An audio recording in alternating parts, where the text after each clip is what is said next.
Well, I see that your question is precisely about why have people become so, concerned about Hindutva in the last 6 years, which means since 2014, since Prime Minister Narendra Modi has taken over. Well, it's not the first time that his party has come to power. His party has come to power the second time, because they had, that is in 2014. They were in power from 99 till 2004. So they had a full 5 years there. Then after 10 years, they may come back.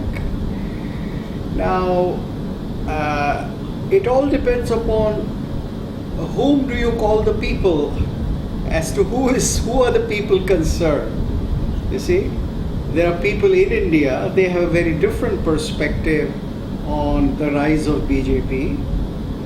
They liked it.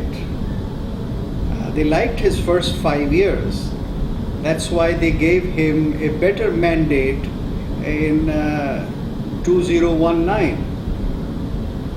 India is a very vibrant democracy. If they don't like a party or a leader or the policies, they just throw them out.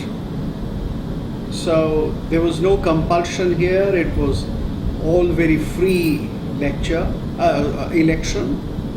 And this only goes on to prove that Prime Minister Narendra Modi has people's mandate. Now to the second question, as to why people outside India, and of course his political opponents inside India, and by and large people outside India, why do they tend to think of him as a threat? You see, that's the real thing. They think that something will go wrong, something terrible will happen, and it will not be good for India, it will not be good for the rest of the world, not good for the region, what we now in American terms call South Asia and East Asia, etc. Now, to the second question, because within India it is settled politically through election. So there is no point in my being partisan and discussing either in favor of Narendra Modi and his party or against it, because it's the people who have decided, and it's the people who would decide again in 2024. So it is their job, and that will be decided as and when the time comes. Regarding the position about, let us say, the Western world, the European world, the Chinese, the Far Eastern, the Japanese, that is a very different question. And you will see that we have very different reactions. It's not a uniform reactions. You will see that since 14, the Japanese have been cooperating very closely with Narendra Modi. They have liked him. I don't have figures, but there has been a lot of economic cooperation. And in the current 2 months, since our hostilities with China seem to have kind of come to an unpleasant pass, Japan is much closer to India. That's the political part of it. And now with China, of course, we have a relationship which is not concerning any political party, individual party in India. That's a different relationship. It has something to do with how China looks upon itself and how China looks upon other nations of the world, not just India, but all the nations in the world, and they make their policy, they make their view. And so different nations take their reactions to China. But as far other countries are concerned, particularly in your region, relationships with India have warmed up, tremendously warmed up, on the not only on the political side, but also on the cultural side. And this government has made very special efforts, extremely warm efforts, to revive the 2,000 years of cultural exchanges that have taken place, say, between Cambodia and India, Burma and India, the region in which now Singapore is, all that region, Indonesia and Vietnam. So all these countries, Philippines, they are in a much warmer relationship with us, and they look upon the Narendra Modi government positively. Now we come to Europe. Europe in the last 5 years has been very largely preoccupied with itself. But Europe, England and United States, they have a very different approach. Not just towards India, but towards the whole world. Because these were colonizing countries. America was not an old colonizer, but since World War II, America has been an empire maker, and it is all the time showing its presence in different parts of the world.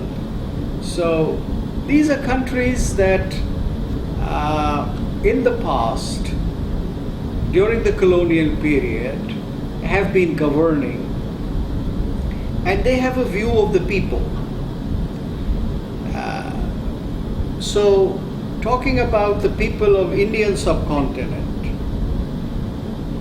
particularly the British and the Europeans, as they ruled us for approximately 200 years, and when they left the country divided between India and Pakistan, which of course became India, Pakistan and Bangladesh. So they have a particular approach about India as a subcontinent, India as a Hindu religion, India with population of Muslims, India as a country which would have a very major role to play in the contemporary and the future world. So their approach is very different, and their approach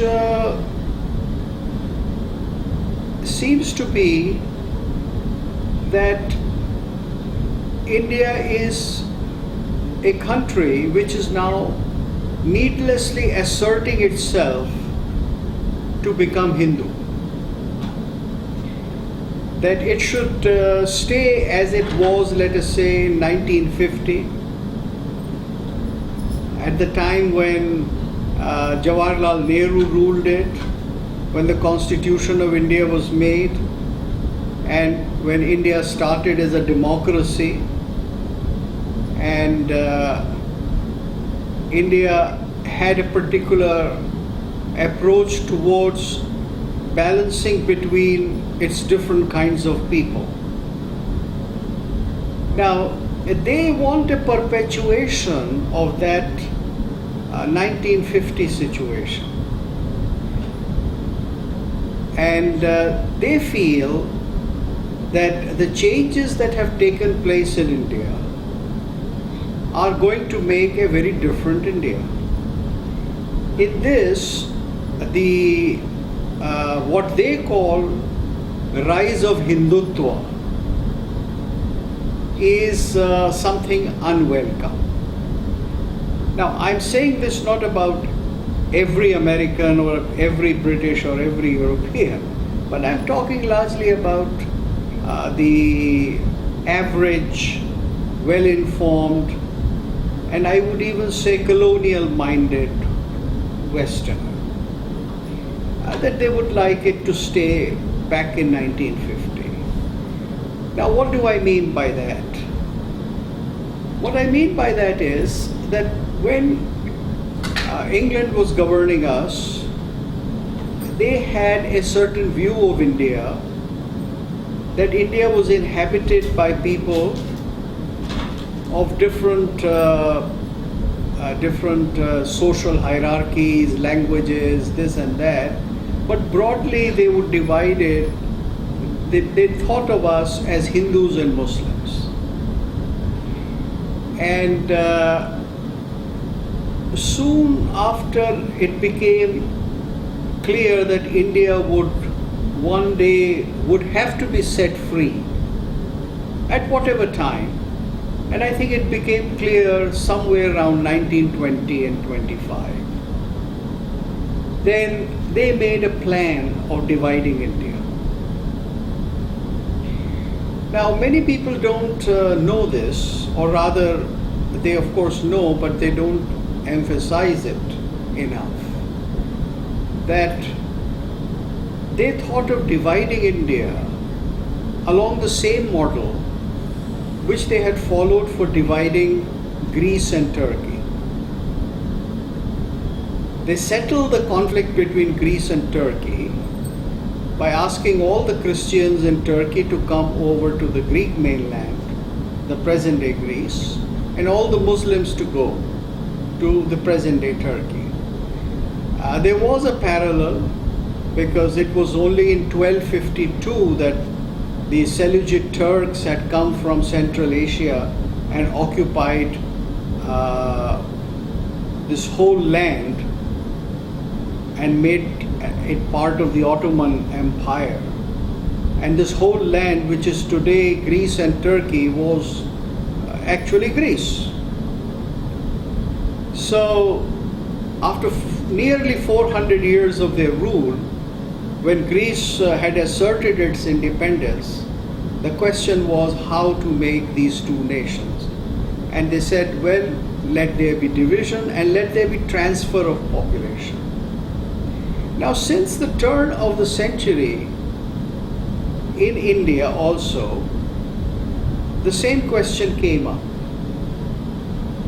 It did not come up exactly in terms of what India would be as an independent country and presumably as a democracy, but it came up in the context as to how will the people of India have their political and legislative rights even under British rule. So it is at this point that the British decided to very cleanly divide India into Muslim people and Hindu people. The Hindu majority of India and the Muslims. And from 1906 or so, they started giving some kind of a special status to the Muslims and calling them minorities. And they gave them the feeling that because you are minorities, therefore the majority Hindu threatens you in some way or the other. Now, this was a very good colonial ploy to keep people divided, to keep people at loggerheads, and postpone the demand for independence. But then it had its very poisonous fallout. The poisonous fallout was that It divided the people along religious lines. And eventually, the country was divided into Pakistan and India. India decided that it would allow those Muslims to stay behind in India if they so wished to. Although politically it was decided that there will be transfer of population. There was no doubt about this. The British had made it very clear, and the majority of Indian leaders also knew it very well, that there would be a transfer of population. All Muslims would go to Pakistan because they had asked for Pakistan. And all Hindus would stay in India. But then the leaders of the time, mainly Nehru and Gandhi, they thought that those who wish to stay, Muslims who wish to stay, can stay. And so Muslims stayed behind, and today India is the second largest Muslim country. Now, almost 25 years before the independence came, the questions of identity became very sharp. And the question of identity regarding whom does this land belong to? Number one, what is the limit of this land? What is the history of this land? How does far back it go? Who made the history? Who are the people who would think of this history as their own? So all these questions came up, and a certain section of Muslim population was very clear. Their minds were very clear that they were Muslims, and Islam does not believe in nationality. Islam believes in a ummah or a Islamic brotherhood, and they belong to that. And therefore, they would not like to be part of modern India. They would like to have a separate nation. But on the other hand, the Hindus constructed the idea of their nation. Now, in making the concept of the nation, the question was that would Hindus follow the very contemporary 20th century or something like the European concept of nation, which started around 16th century, which was largely language oriented. You know, the English make a nation, the French make a nation, and the Germans. And so people thought that would India be that way? Now India obviously cannot be that way because India has 500 languages. So no linguistic identity could be given to India as a nation. But then people said that it is not a matter of choosing identity. We have an identity. The Europeans have modern nationalism, but we have a traditional concept of a nation, a rashtra. We have a word for it. We have a word which is 3,000 or 5,000 year old in Sanskrit called rashtra. And we have a concept of this whole country as a rashtra or a nation or a land.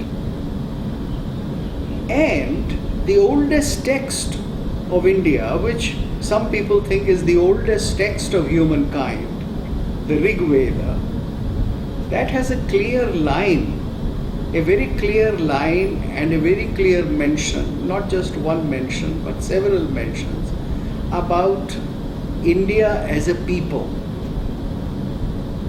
You see, it says very clearly, Vishwamitrasya Rakshati Brahmedam Bharatam Janam. That the speech or the wise words of the sage Vishwamitra shall protect the people of this land or area called Bharat. So we have the concept of the land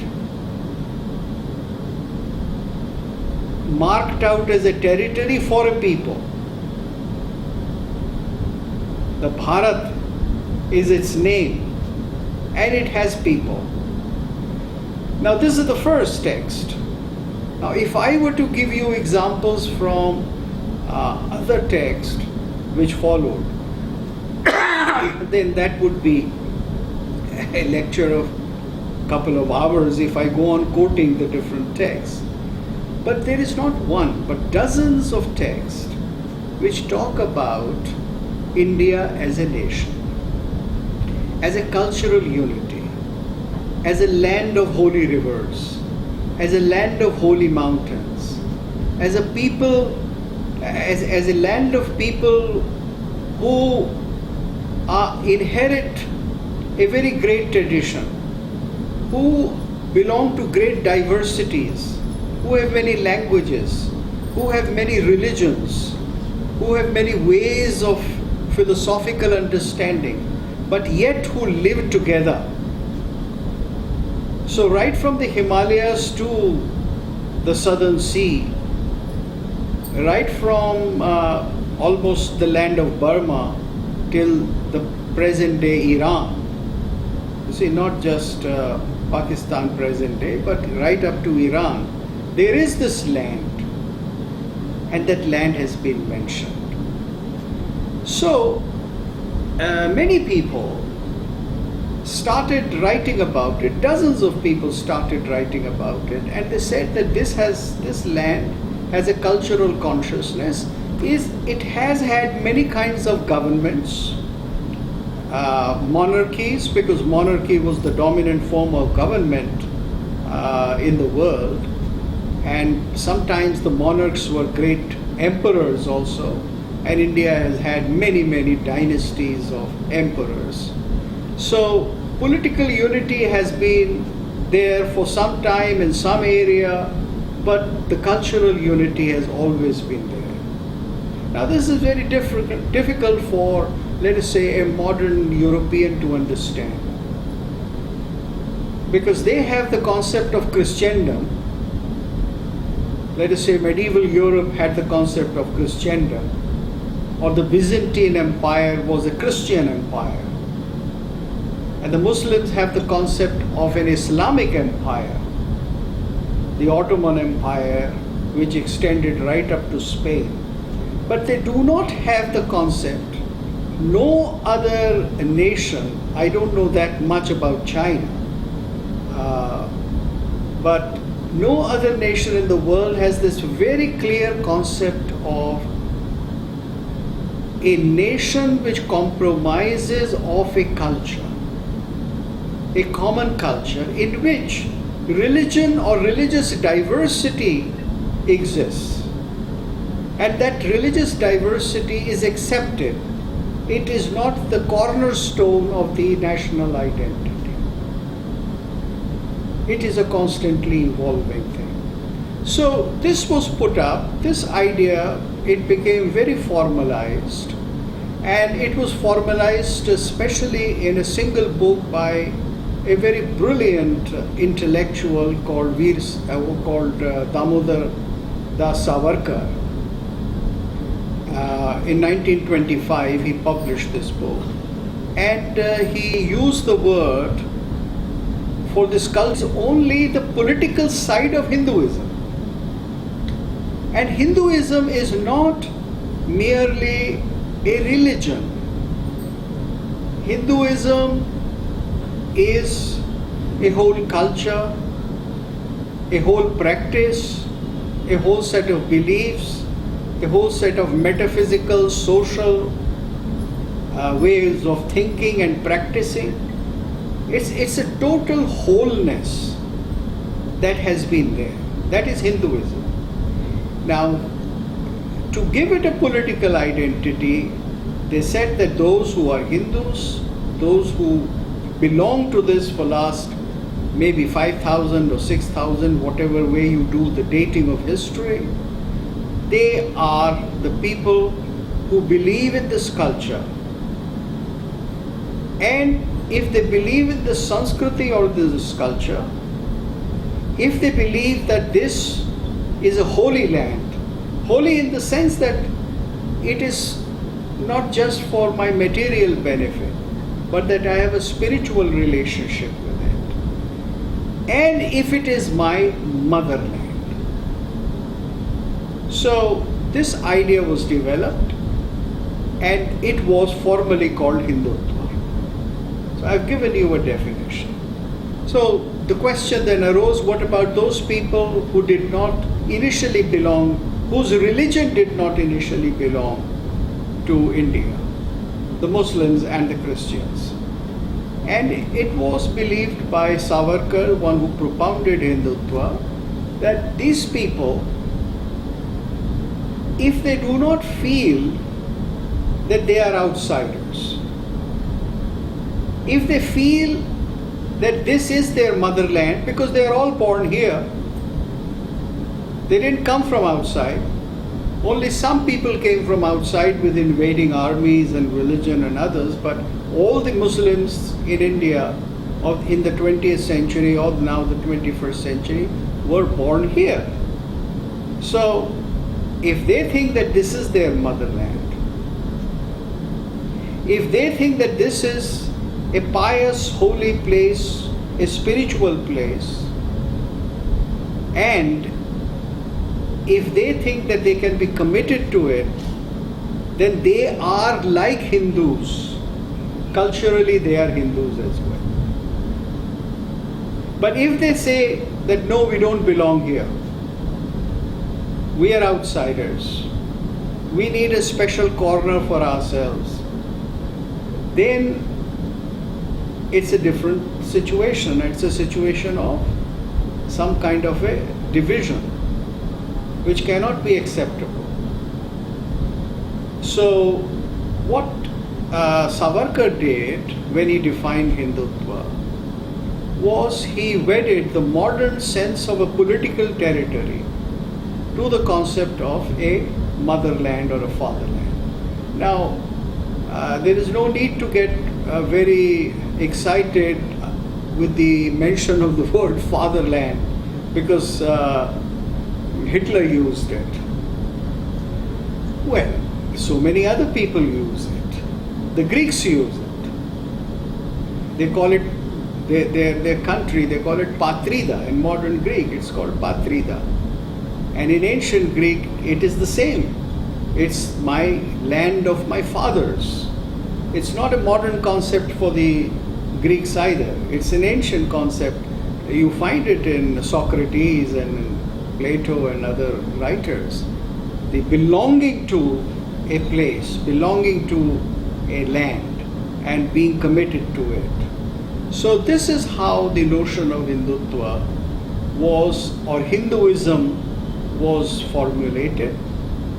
Unfortunately, quite a few Muslims did not accept this. They wanted a nation for themselves, and therefore we had Pakistan, which split into Bangladesh and Pakistan. I would refrain from making any comments about Pakistan and what is their status and future, and whether they were really able to have a nation according to Islam or not, because that's not the topic of the talk today. But in India, the concept of Hinduism is an inclusive concept. And as defined here, it is your belonging to this culture. It is your belonging to this land and considering this land as yours. And I see nothing wrong with it or nothing in contradiction. Now you would ask me the very obvious question. If there is nothing wrong with it, then why is it that so many people in the European and the American world feel that there is something wrong with this, that it is a threat? Now, I think, very honestly speaking, as I said, they had given a certain concept of what is a nation to India. And their concept of nation was essentially a European concept. That it is going to be a piece of land which would be largely marked out on linguistic lines. So a territory where mostly people are speaking French, with some exceptions, but mostly are speaking French, would become the land called France.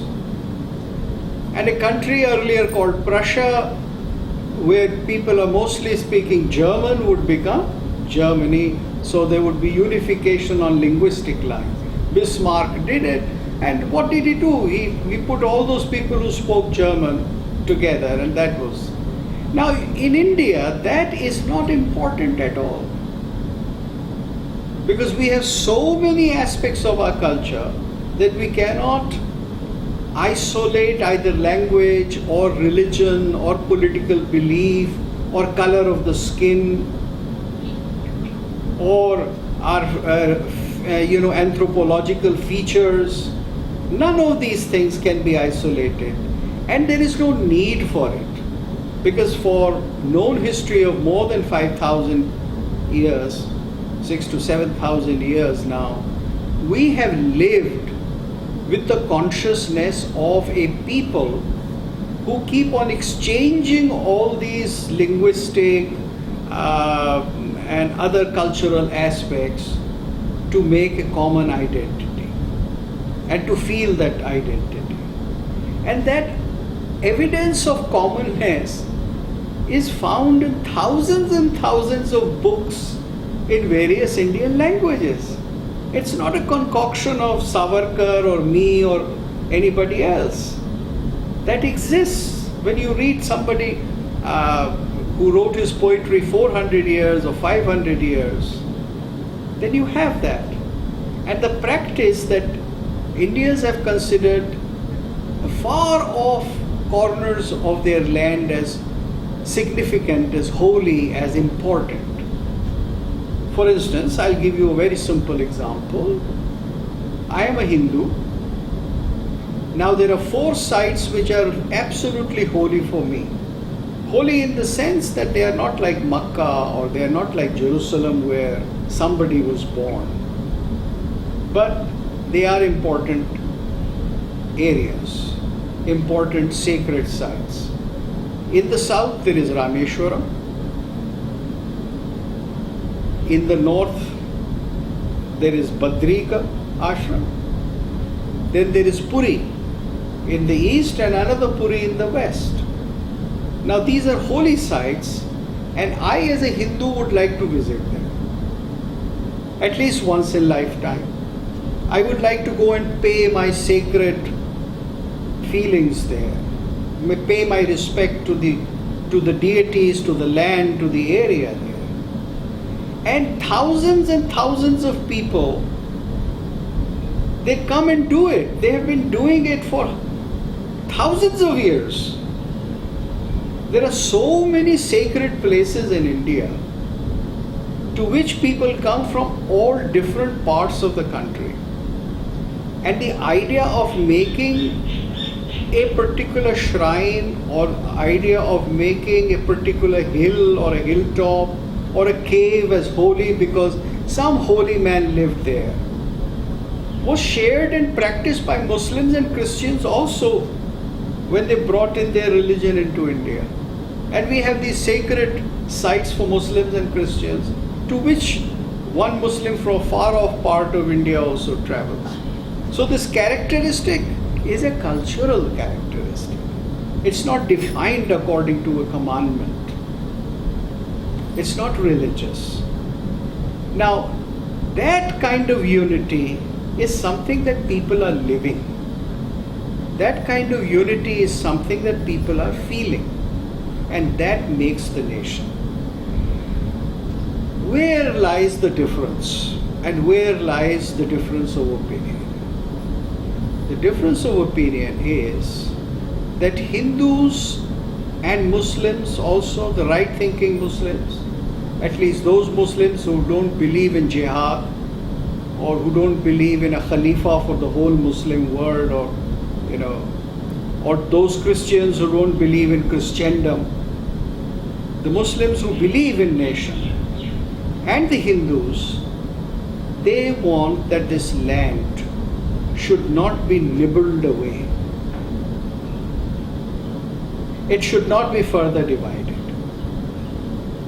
It was divided in 1947 into Pakistan and India. It was divided along religious lines. And there are still attempts to divide it on different grounds. There are attempts to divide it according to those grounds which are called ethnic grounds by Western anthropology and Western colonial powers. A very simple recent example is dividing Yugoslavia into 5+ nations. There was one single area, but then people thought, let it be divided. Now we don't want that to happen here. We want that this cultural expanse should also remain a single political expanse. We're not asking anything different from what, let us say, a patriotic American feels. A modern American would not like that the state of Texas becomes a separate country. A modern Canadian does not want that the state of Quebec should become a separate country. A modern Spanish does not want that Catalonia should become a separate country. Similarly, a modern Indian, young or old or middle-aged, does not want that India should be split into separate nations along religious line or along linguistic lines. That somebody should not come and ask for a separate state on religious grounds. And Indians know that there are massive threats to us. For instance, India is facing a very, very great evangelical threat from Christianity. Now it's a truth. There is no point in speaking lies about it. I mean, you have projects like Project Thessalonica and Joshua Project, which have marked out trillions to convert people into Christianity, to save souls of what they call the unreached people. And they are very active in India. And they are using all kinds of tactics to take certain sections of population in India with them and to make into their resentment and to transform them into a breaking of India along different political states. Now when Hindus as well as other people living here, Muslims and Christians, the patriotic ones, when they say that, look, enough is enough, leave us alone. We have a philosophy which does not ask us to come and invade your country. We are not expansionists. We have not been expansionists throughout our history. On the contrary, we have welcomed people who have sought refuge. We have given refuge to Jews, we have given refuge to Muslims, we have given refuge to Parsis. And that is the history of India. When we are not aggressive, then why do you want to needle us? Now, that protest is getting stronger day by day. And that is why India chose a government which could protect the feelings, the national feelings of the people. And at that time, it seemed to the people of India that a particular party would be able to serve that purpose. So they gave the mandate democratically. It was not by some kind of a conflict. The history of India in modern times has been highly peaceful. It's not the history of a Stalin or a Mao who killed millions of people. It's not the history of an America which, out of sheer anger, bombed two Japanese cities, Nagasaki and Hiroshima. India has not shown political arrogance. India is a nuclear power, but very responsible. India does not teach its young. Hindus don't teach their children that only Hindus will go to heaven, nobody else will go to heaven. Whereas Muslims are teaching all over the world to their children that only Muslims will go to heaven, not even Christians will go to heaven. And Catholics are teaching that Protestant will not go to heaven. Now, in the face of all this, I fail to understand that a nation, that a country which is so accepting of others, which is so, so open-minded, that it does not reject any political, any philosophical belief or metaphysical belief, or which does not reject a people on the grounds of their color or social hierarchy, why should it be blamed for practicing a political philosophy of aggression called Hindutva? And let me tell you very frankly, the truth is that it is in India that the Muslims have the best of the life. In all other 56 countries, which are Islamic countries, the Muslims do not have the freedom which Muslims are enjoying here in India. It's a matter of fact. Anybody can come around and see it. I'm not spouting some kind of a political giant. It's just there for you to come round and see how they live and how freely they live. As a matter of fact, the minorities in India have more rights than Hindus. Constitutionally, they have more rights. They are more equal than Hindus. You see? I mean, some people are more equal than others in India, and they are the minorities, not the majority. They can open their religious institutions. They can teach their children whatever they want. So, this whole business of Hindutva actually is the political defense of Hindus. They want to assert their identity only to be left alone, only to practice their way of life, only to practice their worship of the divine the way they think is best, and to preserve their culture, to promote it, and to share it with others.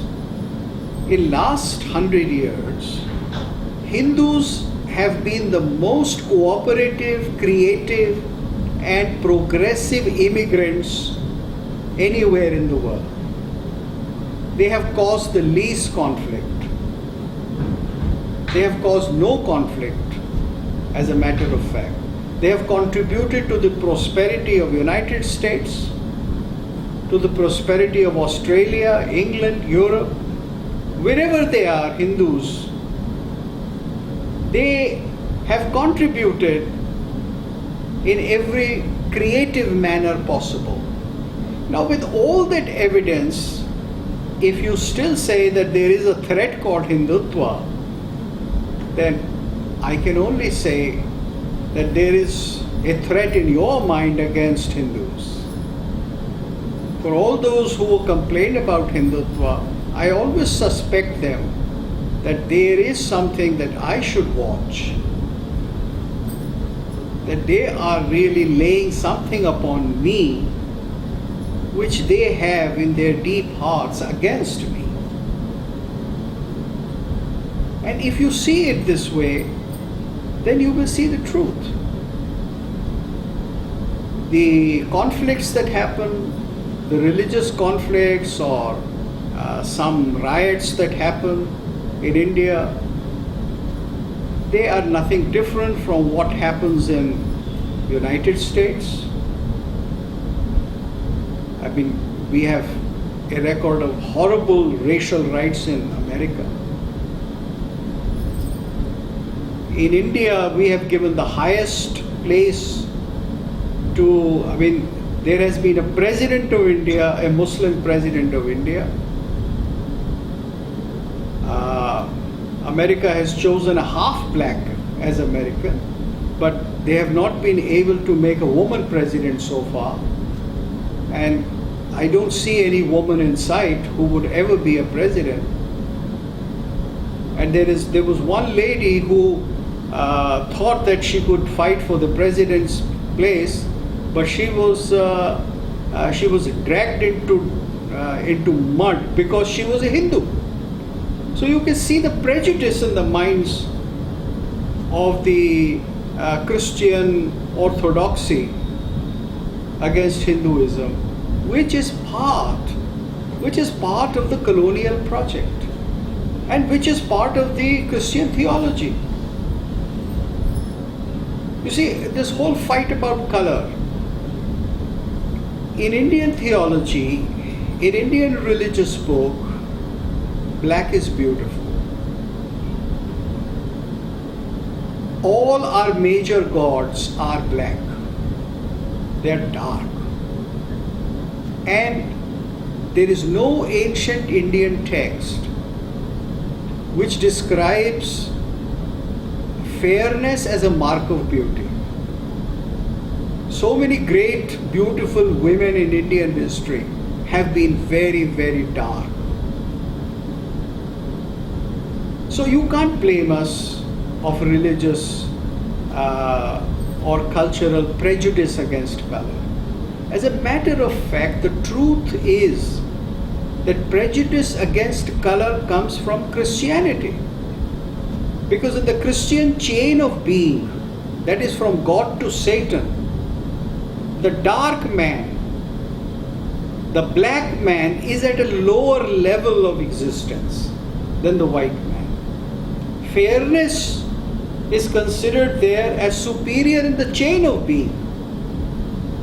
And that is the reason why the white Christian colonialists so happily made slaves out of the African blacks. This is part of their theological history. It's not part of Hindu history.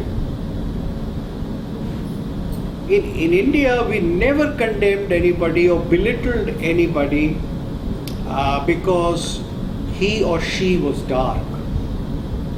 Well, of course, some people will come around and tell me that all kinds of fairness creams are selling today and people want to whiten their skin. That is true, but it is true because of modern commercial emphasis on whiteness. Whiteness has become all over the world a cosmetic ideal to be pursued. Hinduism has nothing to do with it. India has nothing to do with it. It is not the tradition, and it is not practiced today. My wife is much darker than me. My son has married a much darker girl. So, people select certain things and accuse Hinduism of certain prejudices which cannot be sustained if you look into the texts of Hinduism. And therefore, I would urge that this whole business of Hindutva is seen in a more fair and just manner as based upon, number one, the texts of India. You see, fortunately, very, very fortunately, the Hindus do not have a single religious authority or a single scripture. They have dozens and dozens of them, all equally valid, and a huge choice is offered. So if you look at our texts, and if you find that we have preached those threats that certain people see in Hindutva, then I would say that you are talking about something which is real. But if that is not the practice, then why should I take it? Now there is one thing that I would like to say. Recently, there has been an equation between what is called the Indian caste system. The Indian caste system, the German caste system, followed by Hitler, or the Nazi caste system, and the American, what has been now called the American caste system, that is the conflict between the white and the black. And there is now, from New York Times and Washington Post, particularly New York Times, a whole barrage of articles which wants to make this equation. This is absolutely false.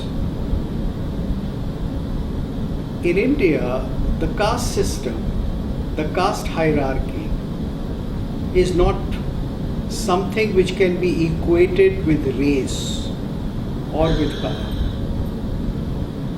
The German Nazis wanted to kill Jews, and they killed 6 million of them because it was Judas Iscariot who betrayed Christ. It was a religious war.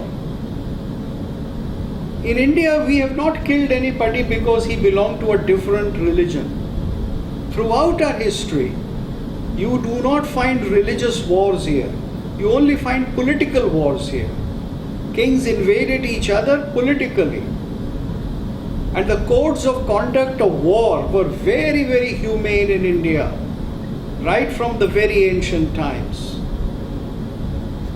We followed very humane conducts. We did not take slaves. We did not make slaves of women and children. Not in war. All this is factual history. And the so-called caste system, which we call the Varna ashram system, was an economic system. It was an economic division of labor, and certainly there were some classes which were more privileged than the others, but it is only in India that if privileges were given to a class, then some very special rights were denied to them. For instance, the so-called Brahmin, the top class, the top caste, he was supposed to live in poverty. And he did live in poverty. With the exception of some Brahmins, the large number of Brahmins throughout the history of India have lived in poverty. They have practiced asceticism or simplicity of life. They did not have the power of wealth, which was the case with other cultures. Now, the ruling class of India that bore arms, they could not make laws. They did not have the power to make laws. The laws were made by the Brahmins largely and by the people. The Brahmins only codified them. Laws in India were made according to the practices of the people, and there was a huge diversity of laws operating from one part of India to another. And that was accepted. And that was accepted by the so-called Brahmins and codified.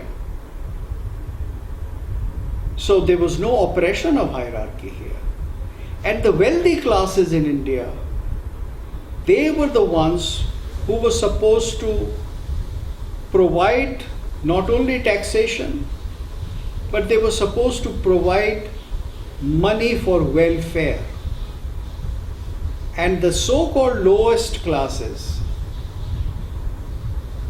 they were free from many kinds of obligations. They were free from taxes, virtually free from taxes. They were free from various other obligations like giving different kinds of gifts to people, or what was called sustaining other sections of society. They were not obliged to do it. So in spite of having certain drawbacks, it was a very humane system. But what we find today in India is that whole, what we call the Varna ashram system, the Varna system, and what has been called the caste system by the Portuguese and now by the West, is shown as a system of great oppression. It was not, and even today it is a developing system. It develops according to the times. It changes according to the time. The allegations that it was a rigid system are not true.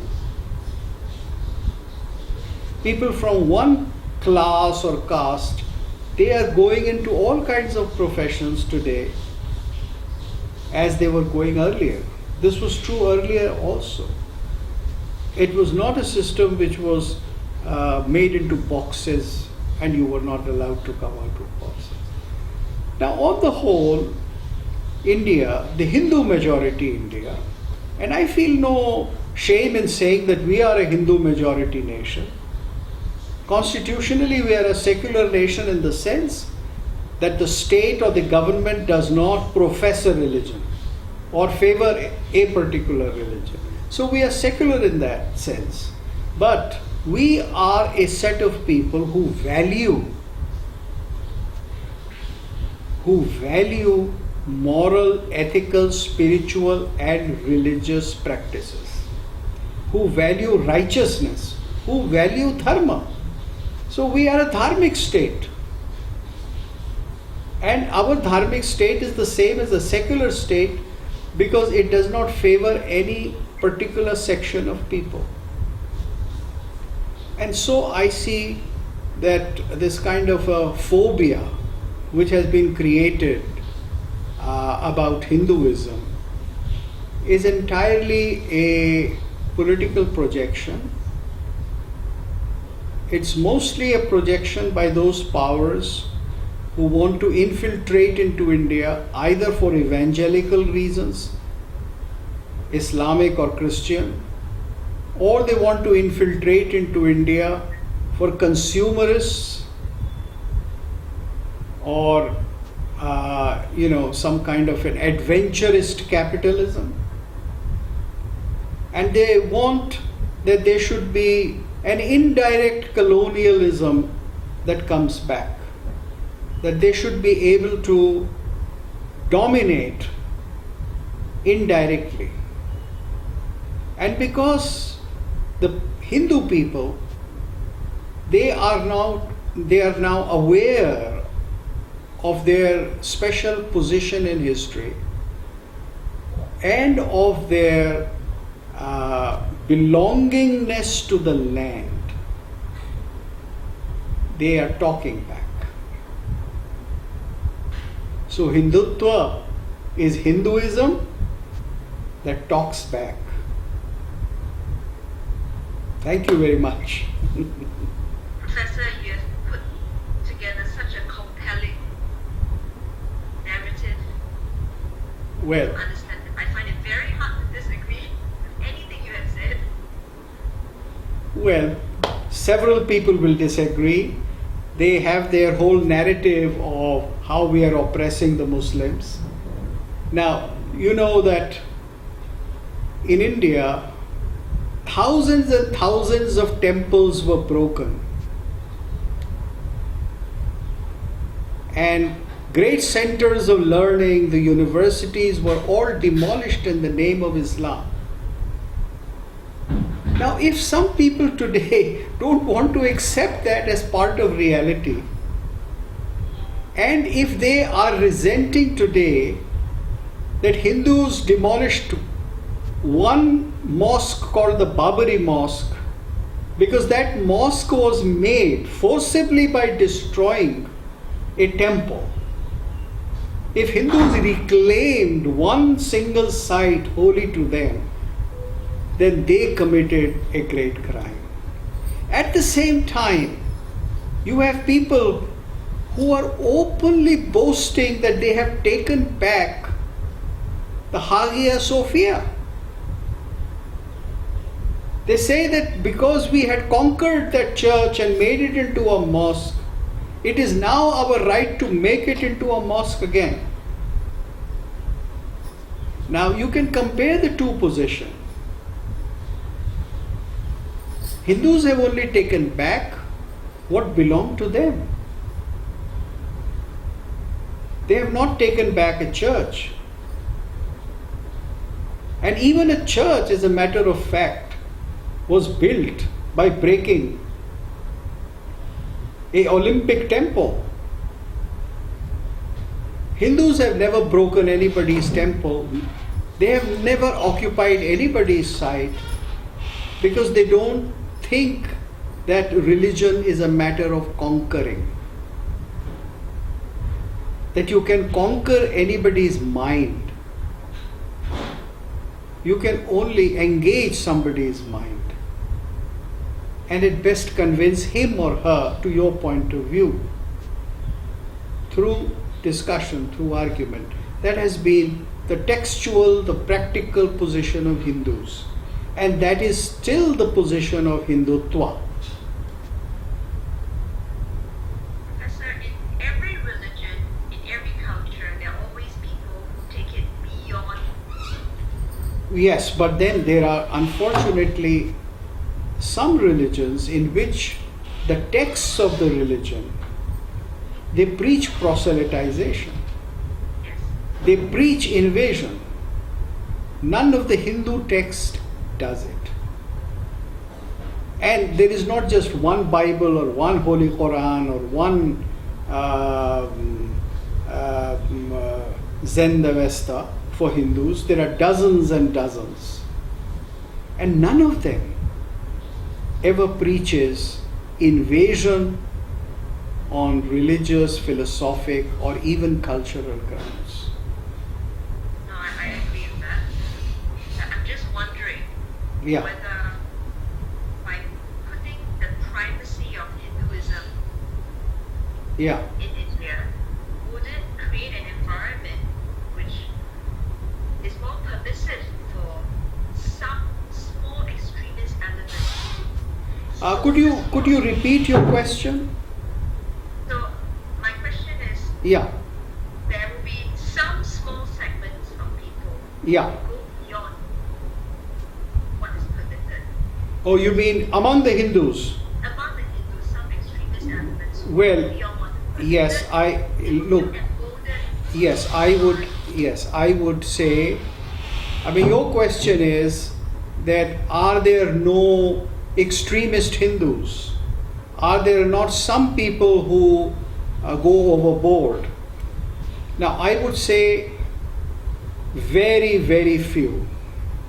Yes, but very, very few. Because Hindus are not ingrained to seek submission from others to their point of view. You see, the whole Hindu ethos is that do not seek somebody else's submission to your belief. Whether it is philosophical belief, whether it is cultural belief, whether it is artistic belief. So it's not part of the practice of Hinduism.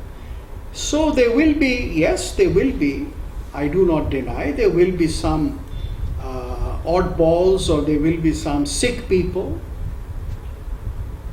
But then, by the very nature of things, their number is automatically controlled. Because the bulk are not being trained to be aggressive or to seek somebody else's submission. But the fact is that for Christianity and for Islam, there is a training to seek submission of those who do not belong to your fold. So there is the concept of dawah in Islam. And there is the concept of reaching the unreached people. And they have religious authority. In the case of Christianity, they have the authority of the Bible. And in the case of Islam, they have the authority of the Quran. So that parallel does not exist with Hinduism. I mean, I'd like somebody to show me, some professor of Harvard or Oxford to show me that. I've asked this question in many American universities.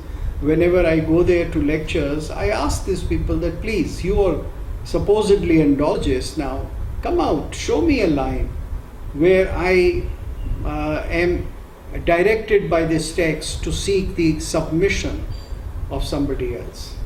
I am taught in the Indian tradition to argue, to denounce your position, to cut it down, but by argument. But as far as your individual identity is concerned, your humanity is concerned, that would be the last thing that I would dream of intruding upon. Because that is absolutely forbidden. That is hinsa.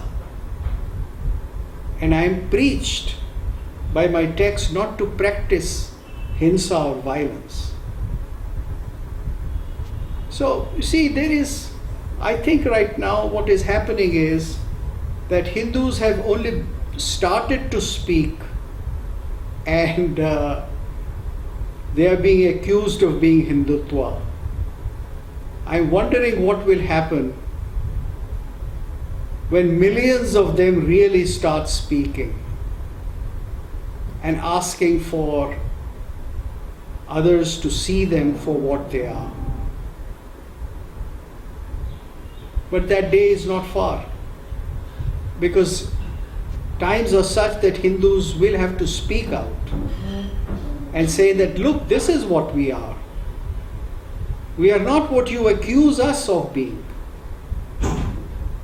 And that process will continue. Others may use all kinds of names for us, Hindutva or Sanatan or whatever for us, but we'll have to speak for our position. And we'll have to assert our position for the sake of equality, for the sake of inclusiveness, and for the sake of humanity. And as diaspora, we have shown that wherever we have settled, whichever societies we have become part of, we have been cooperative and contributive. Yeah. Professor, can I ask you one more specific question? Please, certainly. About the relationship between the RSS and Mr. Modi and the government. Well, the relationship... I mean, I understand the institutional relationship of how BJP grew from the RSS. Yeah. But in terms of practical realities of how they interact and how the RSS contributes to policy making, well, are you able to tell me how what role they play in this? Well, it is very well known that the RSS is a political party with a idea, largely the idea of Hindutva as given in Savarkar and later thinkers. They are quite clear about it. And they are the people who are running the government now. So I think why should somebody complain about that? Everybody has a right to complain if they do something wrong. You see, if they transgress their brief, if they do unconstitutional things, there were too many restrictions upon me as a Hindu. And the colleges and the universities I went to and where I taught, Hindu was made to feel small. And do you know that as part of the Constitution of India, Article 28, Section 1, no institution in India can teach or give what is called religious instruction. So under Article 28, nobody can give religious instruction. And as an actual practice, all the classical texts of India, classical texts in Sanskrit and various classical languages, they have not been part of study for 70 years. So, classical texts in India have not been taught because they were thought to be religious texts. On the contrary, under Article 30, Muslims and other minorities, Christians and Sikhs, they have the right to establish their own institution without any interference from the government and to make a syllabus and teach what they think is right, and they can teach their religious texts. And so you find that thousands and thousands of madrasas in India are teaching Islamic theology. But there is no Hindu theology being taught in any university. There are no departments of Hindu studies in Indian universities, maybe some exceptions or some minor, but no real professional departments of Hindu studies. Because under Article 28, under the secularism of Nehru, this was not allowed. Now, this was a very happy situation for the Christians who were dominating the education of this country. Because the Hindus had no knowledge of their texts. So Anglophonic professors, especially returning from certain departments of South Asian studies from England or America, could always come around and tell them, rightly or wrongly, that this is, my dear Hindu boy, this is, my dear Hindu girl, this is what your text says. Now, I have been through this all myself. And I have seen the whole hypocrisy of what they come and teach. And what they are still teaching in so many American universities. Because I know classical language. I know Sanskrit. So I can read the text in original. And I can tell a Wendy Doniger that you are wrong. And I can ask her to debate things with me publicly, which I did twice, and she ran away and she never did. Yeah, I read that. So, this is largely an India coming out of a colonial situation. And those who colonized us, they are resenting it. They are deeply resenting it. And hence they come up with canards like Hindutva.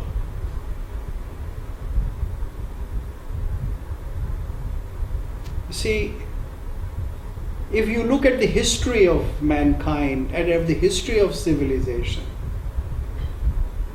you find that those who have been idol worshippers, that is, those nations, cultures, religious people who have worshipped idols, murtis, they have been highly tolerant people. And they created beautiful art. And they did not destroy anybody else's idol. So when the ancient Greeks came to India, even though they became kings in some parts of India or a little north of India, they could worship at a Hindu temple. Because the concept of a beautiful icon of a god was familiar to them. But those who cannot tolerate an icon because they have an exclusive religion, they find a problem. And history of mankind is full of this problem. Not just India, but the whole world. And this problem comes up again and again and again. And the world has to solve this problem. And I am hopeful that it will be solved. And people will realize that aggression is not something that pays in the long run. Yeah, do you have any more questions? No, Professor, I think you've really addressed one of the key questions that I had in mind. Well, I'm very glad. The way you phrased it as is the response of the Hindu people for all that has been denied of them, all that they have refrained from. I think it's a very good way for me to understand the situation. Yeah. So thank you very much. I know you've had a very busy last few days. yes, it was busy. Yes, it was busy. Yes. Yeah.